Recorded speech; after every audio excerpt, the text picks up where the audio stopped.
개념 언어 천개의 뇌에 대해서 우리의 월등한 인지 기능은 영장류 사촌과 우리를 구별하는 가장 큰 특징이다. 보고 듣는 능력은 우리나 원숭이나 비슷하지만 복잡한 언어를 사용하고 컴퓨터 같은 복잡한 도구를 만들고 진화와 유전과 민주주의 같은 개념을 사용하는 것은 인간이 전유의 무리다. 오직 버넌 마운트 캐슬은 신피지의 모든 기능은 동일한 기본 기능을 수행한다고 주장했다. 마운트 캐슬의 피질 기능들이 완전히 똑같지 않다는 사실을 알았다. 다 같지가 않다. 많은 사람들은 시각과 촉각, 언어, 철학 같은 다양한 능력이 기본적으로 같은 것이라는 개념을 받아들이기 어려웠다. 그렇지 않다. 지금까지 나는 피질 기능이 커피잔이나 의자, 스마트폰 같은 물리적인 대상의 모형을 어떻게 배우는지 설명하는 이론을 소개했다. 더 좀 추상적인 용어를 사용하면 기준틀은 모든 종류의 지식을 조직하는 방법이라고 생각할 수 있다. 커피잔의 기준틀은 우리가 만지고 볼 수 있는 물리적인 대상에 대응한다. 하지만 기준틀은 우리가 직접 감지할 수 없는 대상에 대한 지식을 조직하는 데 사용될 수가 있다. 직접적으로 경험하지는 못했지만 우리가 아는 모든 것을 생각해보라. 예를 들면 유전학을 배운 사람이라면 DNA 분자를 알 것이다. 그 사람은 DNA 분자의 이중 나선 구조를 시각화할 수 있고 DNA 분자가 뉴클레오티드의 ATCG 부호를 사용해서 아미노산 서열을 암호화하는 방법에 지표가 열리듯이 DNA 분자가 둘로 쪼개지면서 복제를 하는 방법도 알 것이다. 물론 DNA 분자를 직접 보거나 만진 사람은 아무도 없다. DNA 분자는 너무나 작아서 그렇게 할 수가 없다. DNA 분자에 대한 지식을 조직하기 위해서 우리는 마치 그것을 볼 수 있는 듯이 그림을 만들고 우리가 만질 수 있는 듯이 모형을 만든다. 이렇게 하여 우리는 DNA 분자에 대한 지식을 기준틀에 저장한다. 커피잔에 대한 지식과 마찬가지로 우리가 아는 그 밖의 많은 것에 대해서도 이와 똑같은 기술을 사용한다. 하지만 개념 지식에도 어떤 형태의 조직이 존재하는 것이 분명하다. 민주주의와 수학과 같은 개념은 그저 사실들이 모인 무더기가 아니다. 우리는 이것들에 대해서 사유할 수 있고 어떤 식으로 행동하며 어떤 일이 일어날지 예측할 수가 있다. 모든 지식은 기준틀에 저장이 된다. 기준틀에 첫째, 기준틀은 신피지의 모든 곳에 존재한다. 두 번째는 기준틀은 단지 물리적인 대상뿐만 아니라 우리가 아는 모든 모형을 만드는 데 쓰인다. 앞에서 나는 내가 처음에 기준틀을 진화시킨 것은 우리 세계 속에서 돌아다닐 수 있도록 환경의 구조를 배우기 위해서였다고 정리했다. 상상했다. 모든 지식은 기준틀에 대해 상대적인 위치에 저장된다. 기준틀은 지식의 선택적인 요소가 아니다. 기준틀은 모든 정보가 뇌에 저장되는 구조이다. 지식을 이런 식으로 조직하면 사실들을 적절히 활용할 수 있다. 지도 비율을 떠올려보자. 도시에 관한 사실을 격자 같은 기준틀에 배치하면 특정 식당에 도착하는 방법과 같은 어떤 목적을 달성하는 데 필요한 행동이 무엇인지 결정할 수가 있다. 생각은 움직임의 한 형태이다. 만약에 우리가 아는 모든 것이 기준틀에 저장이 된다면 저장된 지식을 불러낼 때에는 적절한 기준틀의 적절한 위치를 활성화해야 한다. 기준틀은 목적을 달성하는 수단이기도 하다. 종이 지도가 현재 위치에 가고 싶은 새 위치로 가는 방법을 궁리하게 해주듯이 신피질의 기준틀은 건강 문제를 풀거나 직장에서 승진하는 것과 같은 더 개념적인 목적을 달성하는 데 필요한 단계들을 궁리하게 해준다. 이 장의 나머지 부분에서는 잘 연구된 신피질의 특성부터 먼저 기술하려고 한다. 무엇 경로가 어디 경로. 우리 뇌에는 두 가지 시각 체계가 있다.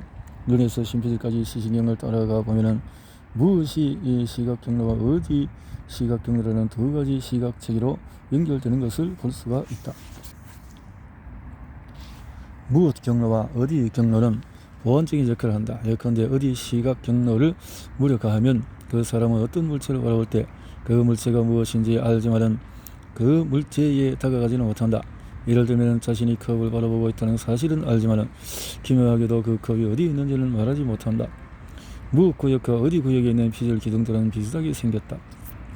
마운트 캐슬의 전제를 버릴 필요는 없다. 만약 어디 시각 기둥이 말을 할 수 있다면 이렇게 말할 것이다. 나는 몸에 첨부하는 기준틀을 만들어서 이 기준틀을 사용해서 나는 손을 바라보고 만약에 무엇 시각 기둥이 말을 할 수 있다면 이렇게 말할 것이다. 나는 물체에 첨부하는 기준틀을 만들어서 이 기준틀을 사용해서 나는 그 비장 같은 대상을 확인할 수 있어. 나는 물체가 무엇인지 알지만은 어디에 있는지 몰라.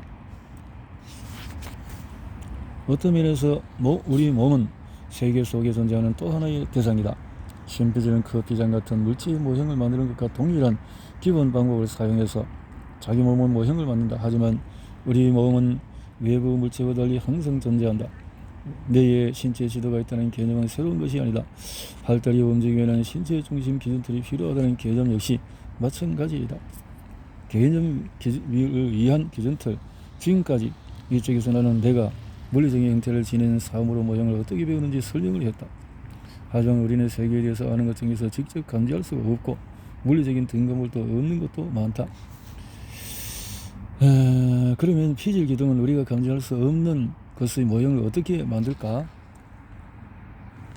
그 비결은 기준틀을 반드시 물리적인 것을 고정할 필요가 없다는 데 있다. 민주주의 같은 개념의 기준틀은 자기 모순이 없어야 하지만 일상적인 물리적인 사물로부터 비교적인 독립할 수 있는 존재할 수가 있다. 두 번째 비결은 개념을 위한 기준틀은 반드시 그 비장 같은 물리적인 대상의 기준틀과 동일한 수나 종류의 차원을 가질 필요가 없다는 데 있다. 어느 도시에 있는 건물들의 위치는 이 차원으로 잘 나타낼 수가 있다. 그 배전의 형태는 4차원으로 제대로 나타낼 수 있다. 하지만 우리가 기준틀에서 얻는 모든 능력은 4차원 혹은 그보다도 높은 차원의 기준틀에도 존재한다. 4차원 이상의 차원을 가진 것이 어떻게 존재할 수 있는지 이해하는 데 어려움을 겪는다면 이 비유를 생각해봐라. 내가 아는 모든 사람에 대한 지식을 조직할 수 있는 기준틀을 만들려고 한다고 하자. 사용할 수 있는 한 차원은 나이이다. 나는 이 차원에 아는 사람들을 나이에 따라서 쭉 계열할 수 있다. 또 하나의 기준은 그들이 사는 장소를 나이에 대해 상대적으로 나타낸 것일 될 수도 있다. 여기에는 두 차원이 더 필요하다. 신피질의 기둥들은 자신이 사용해야 할 기준틀의 종류에 대해서 선입견이 없을 가능성이 높다. 피질 기둥이 어떤 것의 모형을 배울 때 배우는 것 중의 일부는 차원의 수를 포함해서 어떤 것이 좋은 기준틀인지 발견하는 것이다. 장소법, 항목들의 목록을 기억하는 비법으로 유명한 장소법 또한 기억의 궁전을 기억하고자 하는 항목들을 자기 집안의 서로 다른 장소에 놓아둔다고 상상하는 방법이다. 장소법은 앞에 나왔던 두 가지 전제를 지지한다.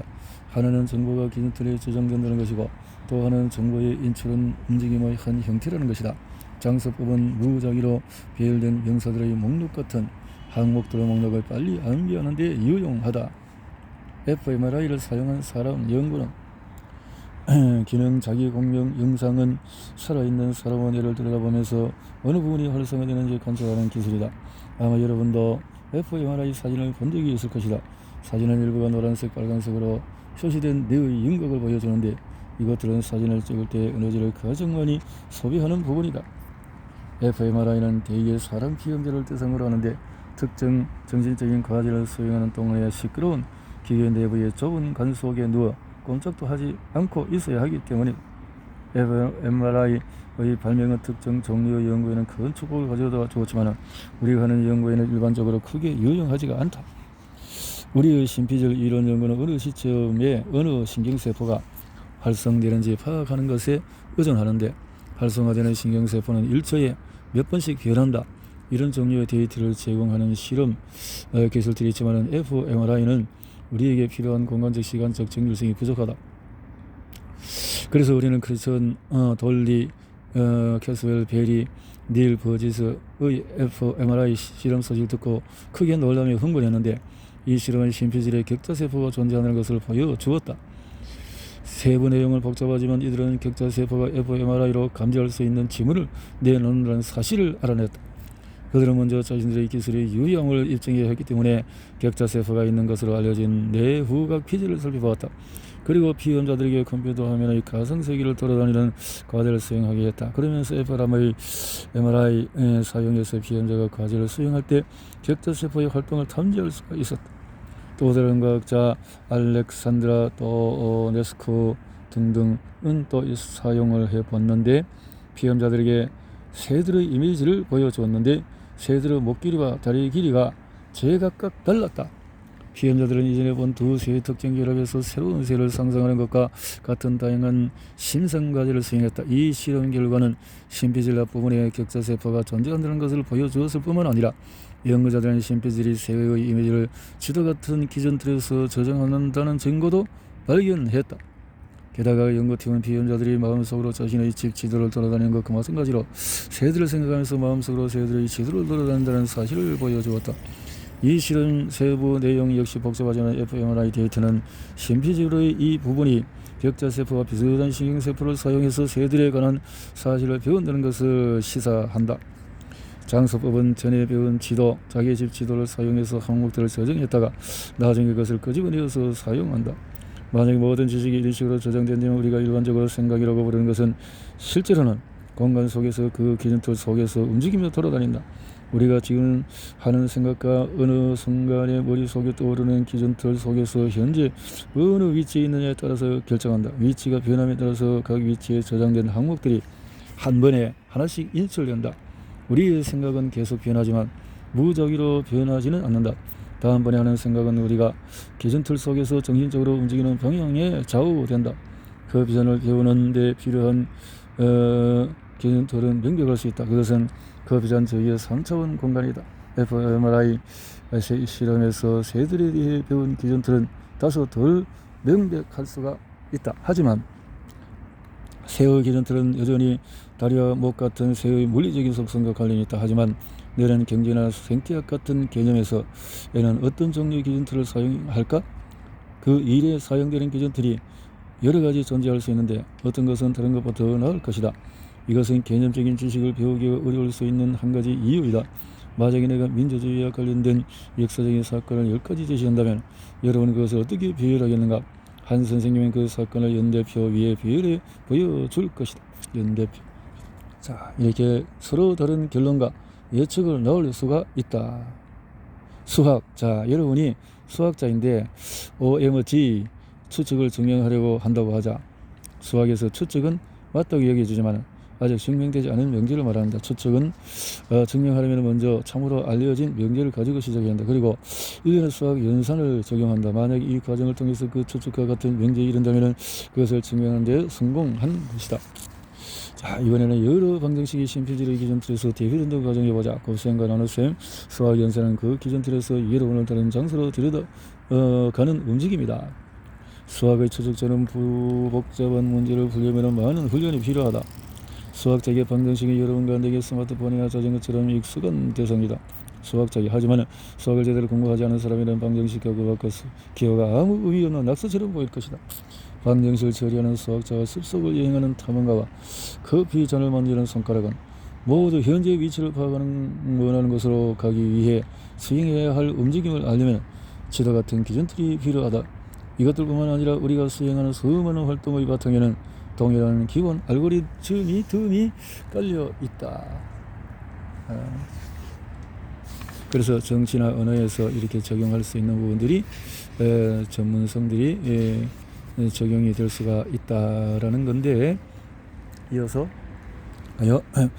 살펴본 수학적인 예는 완전히 추상적이지만 명백히 물리적인 문제가 아니라면 어떤 것에서는 그 과정은 동일하다. 예를 들어서 어떤 정치인이 새로운 법이 제정되기를 원한다고 하자 그 법의 초안을 만들어주는 제정이라는 최종 목표까지 가려면 밟아야 할 단계가 많다. 도중에 정치적인 생명물이 무기이기 때문에 그 정치는 취해야 할 여러 가지 행동을 생각한다. 노련한 정치는 기자회견을 열거나 투표를 하거나 정책 보고서를 쓰거나 등등등등을 하겠지만 이 기준틀 중에서 정치적인 행동이 기준틀에서 위치를 어떻게 변화시키는지에 관련된 것이며 그 정치인은 이런 일을 할 때 어떤 일을 할지를 상상을 한다.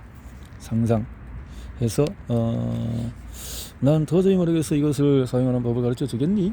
라고 말한다면 그 길을 잃어서 그 식당 가는 길을 가르쳐 주겠니? 라고 말한다. 이것들은 기준틀을 우리 앞에 있는 사실들과 짝지을 수 없을 때 묻는 질문이다. 기준틀이 있을 때는 없을 때는 그렇다는 거죠. 언어는 사람을 나머지 동물과 구분하는 가장 중요한 인지 능력이다. 언어에 관한 많은 책이 나왔지만 나는 뇌에서 관절되는 신경회로가 언어를 어떻게 만드는지 설명하려는 시도는 지금까지 본 적이 없다. 언어가 다른 인지 능력과 기본적으로 차이가 있느냐 없느냐 관한 논쟁도 계속되고 있다. 심피질에는 언어를 담당한다고 알려진 작은 영역이 2군데 있는데 이렇게 언어에 관해서 한 가지 놀라운 사실은 베른디키 영역과 브루크 영역의 뇌의 자반구에만 있다는 점이다. 이런 역할을 할 수 있는 언어. 왜 언어 기능이 뇌의 자반구에 편중되어 있느냐는 의문은 의외로 간단하게 설명할 수 있을지 모른다. 한 가설에 따르면 언어는 발음 처리가 필요한데 신피질의 나머지 부분들에 있는 신경세포들은 너무 느려서 언어를 처리할 수 없다고 한다. 너무 느려서. 약간의 차이는 있지만 베르니케 영역과 브루크의 영역의 해부학적인 구조는 신피질의 나머지 부분과 비슷하다. 언어학자들에 따르면 언어를 정의하는 한 가지 속성은 중첩 구조이다. 예를 들면 문장은 구로 이루어져 있고 구는 단어로, 단어는 문자로 규칙을 반복적으로 정의하는 능력인 제기도 언어를 정의하는 또 하나의 속성이다. 중첩 구조와 제기 구조는 언어만의 전유물은 아니다. 사실 이 세상의 모든 것이 이런 식으로 구성되어 있다. 옆에서 누멘트 로고가 새겨진 내 커피잔을 예로 보자. 커피잔도 중첩 구조로 이루어져 있고 커피잔은 원통과 손잡이를 로고로 이루어져 있다. 로고는 그래픽과 단어로 이루어져 있다. 그래픽은 원과 선으로 이루어진 반면에 누멘트라는 단어는 음절로 이루어져 있고 음절 자체는 문자로 이루어져 있다. 이렇게 사물도 제기 구조를 가지고 있다.